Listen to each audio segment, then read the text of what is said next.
شباب شباب شباب، ابشركم استاذ احمد بالرياضيات اليوم ما يجي. معود ذاك اليوم هم متاخر وقلنا ما يجي وفرحنا وبعدين اجى وخرب علينا فرحتنا. اليوم اكيد لان عنده عمليه، مسوي عمليه. عملية شنو؟ قبل ساعتين بطنه اذته، اخذوه المستشفى طلع عنده مصران اعور. واستاذ احمد ما يجي عالسديه هسه من تجي. ايوه استاذ احمد ما يجي عالسديه هسه من تجي. استاذ احمد ما يجي عالسديه هسه من تجي. استاذ احمد ما يجي.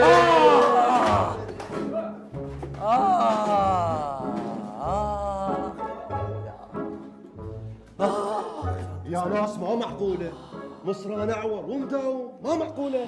راح اموت راح اموت. شو تموت انت؟ حتى لو تموت هم تجي. استاذ انت ايش عندك جاي صدق كذا؟ ليش ما تروح المستشفى؟ مو عندك عمليه؟ رحت لهم قالوا لازم تسوي عمليه هسه والا تموت. ما دام لازم نسوي عمليه هسه فلازم نروح هسه. اي وليدي لا تخاف علي، راح اسوي العمليه هسه راح اسويها. دكتور تفضل دكتور. لا مستحيل مستحيل.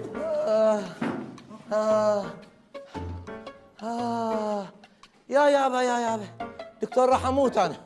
انا موات اليوم بعد ما بي مجال كل موات انا دكتور بعد ما بي. يلا هسه نفوت بفصل جديد. لا وناوي يطب فصل جديد. عادي هسه يضربونا بنج عام ونخلص من عنده. لا اتفقت ويا الدكتور بنج موضعي فقط. انت جاي حشون سنونك لو تسوي عمليه. اقول لك شو انت لسانك طويل. لا شو قم وجيب وياك العوده.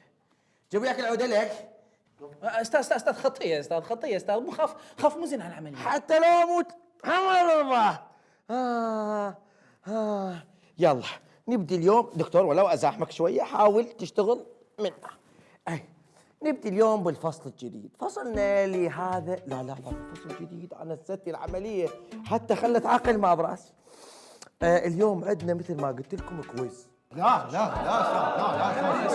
ما يصير هيك والله ما يصير. شنو الحكي؟ لا تشوفوني حسدي اقوم لكم واحد والله. دكتور تشتغل، يلا اشتغل يلا. طلعوا ورقه وقلم والسؤال هو: جاوب عزيزي الطالب على السؤال اللي ببالي.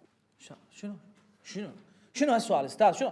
استاذ مو انت بشده صدق كذب؟ ايش بيك ايش ما بيه؟ 5 دقائق هسه وتجيبوا لي الاوراق لان المره